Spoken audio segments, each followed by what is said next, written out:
there is a sense in Downing Street that holding this course is right. Privately, people are saying, well, yes, he said Starmer is no Churchill. He's not. We know that. But also the example that Trump is no Roosevelt is coming back. Now, let's get some analysis on the key political stories of the day, because joining me is Ben Clatworthy, Whitehall editor of The Times. Good morning, Ben. Good morning, Rod. You nearly called me Sarah Vine, didn't you? I know. Iran, what's happening? And what happens next, do you think? Yes, well, we're at a really interesting stage with the Iran conflict. This morning, we've seen those messages out of Iran in terms of hitting other countries in the Gulf, but also there's still questions over what happens next with the UK reaction and also what happens in the country. We know that Foreign Office officials are working on the premise that this conflict lasts for a number of weeks. They're not going on the idea that it'll be over any time in the sort of coming hours or days. They're thinking weeks, months. They're hoping that it's not months. Weeks is what they're saying at the moment. But there's also the questions that have been bubbling all week over what exactly the UK's role is. Yesterday, David Lammy, the Deputy Prime Minister, said that legally Britain could get involved and attack countries that were firing targets towards countries, allies of Britain, where there are British nationals. Then Downing Street were very quick to clarify or to try and hose that down and say that their position hadn't changed. This week from Downing Street, there has been an awful lot of dancing on the head of a pin in terms of the response and our action. Well, yeah, it's interesting, isn't it? I saw a story this morning which suggested that Sir Keir Starmer was banking on the fact that the war would go hideously wrong and therefore he will come out of it looking rather good. But that's lost, isn't it, if we do get involved, if we are involved, and we do seem to be involved. Yes, I mean, the line this week that Downing Street have been repeating endlessly is that the lessons have been learnt from the Iraq war. And there is a very valid point there. What people are saying is there a plan? Does Trump actually have a plan? Yes, regime change, but then what is the plan? And that is the big question. And actually getting involved in something where there isn't a clear plan is highly dangerous, can result in it dragging on for a long time. And that is where the Iraq argument does stack up. And therefore, by not getting involved, it could end up with Starmer looking like he's made the statesman decision and that decision being proved correct. Yeah, and what's going to happen with our forces? Do we know, is there any movement at all? Are we moving people anywhere? Are we sending boats, aeroplanes, whatever? Well, we know that HMS Dragon is going to be sent to Cyprus. It is, at the moment, the first time since the 1980s where we haven't had warships in the Eastern Mediterranean. But there's huge problems in the Navy. They're battling with aging ships that haven't been properly maintained.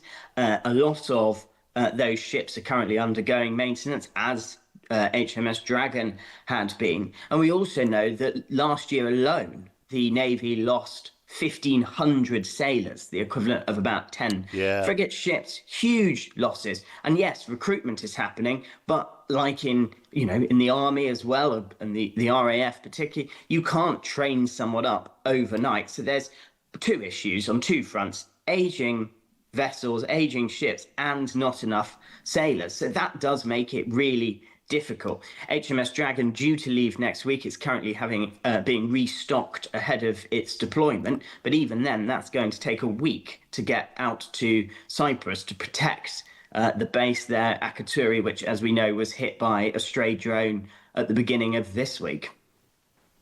Yeah, I just wonder that this might all be to our favour in a way. That is the government cognizant of the fact that we have an armed forces which is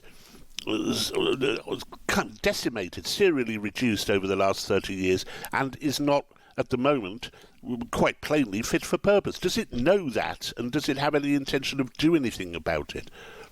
Well, there is obviously the commitment to increase defence spending, but that is really one of those things of how long is a piece of string? When is it Yeah. going to happen? We've seen this week Kemi Badenoch coming out and saying it's time to reduce welfare spending to increase spending on defence and war. And yes, absolutely, we need to put more money into it. It has been a blind spot. And actually, since Iraq, we have seen, successive governments cutting defence spending, scaling it back. And actually now in this sort of new world that we're living in, where there is turmoil bubbling away, we saw Boris Johnson, he and Rishi Sunak both pledged to increase spending. Keir Starmer has gone further in terms of percentage of GDP. But as I say, it's all about when is it going to happen? And you only have to look at the forecast from the Office of Budget Responsibility that were produced this week for the spring forecast. It's not like there's loads of money washing around, and it's not like the economy is growing or going gangbusters. No, you have to cut something. You have to cut something else. I mean, we're at 2.3% now of GDP spending on defence. Since 1961, I think it was 7.8% of GDP when we were much poorer as a people. However. Our relationships and the Starmer relationship with Donald Trump, they will have been feeling a little bit bruised over the last week, although perhaps less so given the unpopularity over here of Trump himself. Yes, we've seen Keir Starmer, his election victory there was a lot of talk in the run-up to that of him carrying the Ming vase and trying to get through the election campaign without dropping the vase. And he's held on to the vase in terms of dealing with America. We remember the first visit to the White House where he took over the invite from the King for the state visit, which was seen as a sort of diplomatic coup. What we have seen, though, this week is, Trump really giving it his all in terms of his criticism of Starmer. We know that the White House were very upset, and Trump personally, that Starmer did not give permission to use British bases a couple of weeks ago. Interestingly, on the previous point in terms of deployment to the region, given we knew what Trump was looking at doing and his aims, and also how much metal they were moving around, it would have been a good opportunity to get HMS Dragon on its way then. But also, I think there is a sense in Downing Street that holding this course is right. Privately, people are saying, well, yes, he said Starmer is no Churchill. He's not. We know that. But also the example that Trump is no Roosevelt is coming back. But I think we do have the one thing, which is actually, what does Trump really like about the UK? He likes the royal family. And actually, is it now time that there should be some private discussions going on using those channels between Whitehall and the palace about whether quietly the King finds a reason not to go to the US in the immediate future, because actually he is probably our biggest diplomatic pawn that Britain has by a long stretch. Indeed. And now a story which I've been writing an awful lot about in the last 4 or 5 weeks, which is the the very clear sagging in the polls of reform. And I noticed that last night they just lost a seat very near me in Durham to Labour, whereas Durham Council, of course, went entirely reform almost at the last council elections.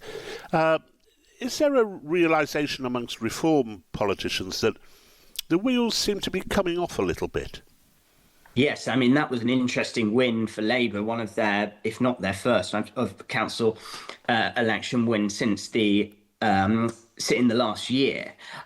What we have seen this week, the Times and Sky News with YouGov did some polling, which was really interesting. It put Reform down a point on 23, but in second place. And yes, they had a bounce after the Gorton and Denton by-election, but the Greens on 21%, the Labour and Tories on 16, Lib Dems on 14. It is really interesting. We obviously have big local elections coming up on May the 7th.